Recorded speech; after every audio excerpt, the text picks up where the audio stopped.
For many years, one criticism followed India almost everywhere. The country was often described as having enormous economic potential, but lacking the infrastructure needed to fully unlock it.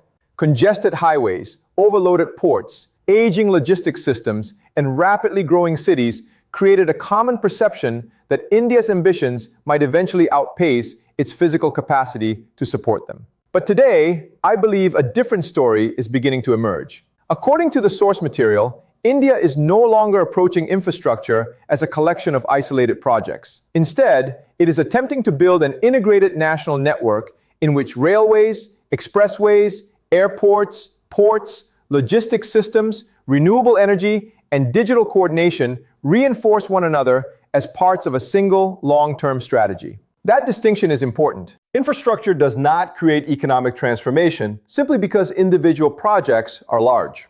It creates transformation when separate systems begin working together. A modern expressway becomes far more valuable when it connects efficiently to freight rail.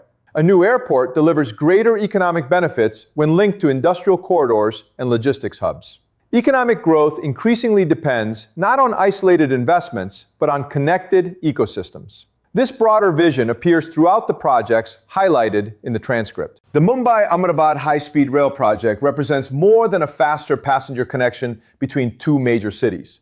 It reflects India's effort to develop advanced transportation capabilities while working alongside international technology partners. Likewise, the dedicated freight corridors are presented not simply as railway upgrades, but as an attempt to improve cargo movement across one of the world's fastest-growing manufacturing economies. Road infrastructure follows the same logic. Projects such as the Delhi-Mumbai Expressway and the Varanasi-Kolkata Expressway are designed to shorten travel times, reduce freight costs, and improve links between industrial centers, ports, and neighboring markets.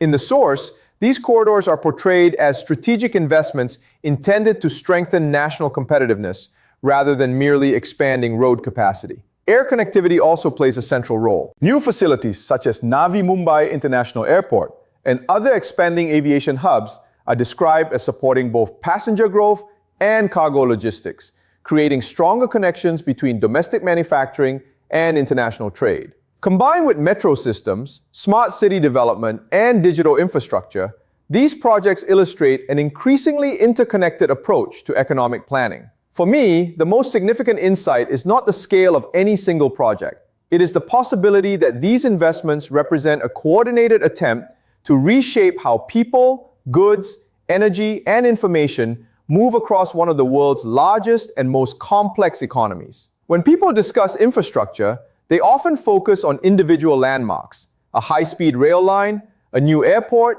or an expressway stretching across hundreds of kilometers. I think that perspective misses the larger picture. The transcript suggests that these projects become truly significant only when viewed as parts of a single national system. Highways connect industrial zones to freight corridors. Freight railways connect factories to ports. Airports strengthen international trade, while smart cities, renewable energy, and digital logistics provide the foundation that keeps this entire network operating efficiently. That is where logistics becomes strategically important. For years, India's transportation costs have been higher than those of many major manufacturing economies, affecting competitiveness and delivery times.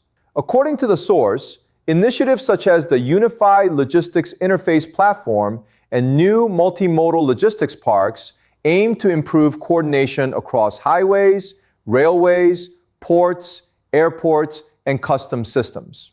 The objective is not simply to move goods faster, but to build a more efficient national supply chain. Energy is another critical part of this transformation. The transcript highlights India's continued expansion of renewable energy, including large-scale solar and wind projects. Beyond environmental considerations, these investments are presented as strengthening long-term energy security while supporting industrial growth and reducing dependence on traditional energy sources. Perhaps the most important concept discussed is PM Gati Shakti, Rather than describing it as another infrastructure project, the source presents it as a digital coordination platform designed to bring together multiple government ministries, transportation networks, industrial corridors, and logistics systems. The central idea is that infrastructure planning becomes more effective when projects are designed as interconnected components instead of isolated developments. Whether every projected timeline or economic target is achieved remains something future developments will determine. However, I believe the broader strategic lesson extends beyond any single highway, railway, or airport. Nations rarely transform their economies through one landmark project alone. They do so by building systems that allow transportation, manufacturing, technology, energy, and logistics to reinforce one another over decades. That, in my view, is what makes India's current infrastructure program noteworthy. It is not simply about constructing larger roads or faster trains. It is an attempt to create the physical and digital networks that support long-term economic resilience, improve domestic connectivity, and strengthen India's role within global supply chains. Ultimately, the success of this strategy will not be measured by the number of kilometers built or terminals opened. It will be measured by whether these investments create lasting improvements in productivity, trade, and opportunity for one of the world's largest economies. Because in the 21st century, the countries that shape the global economy may not be those that build the most infrastructure, but those that connect every piece of it into one integrated national system.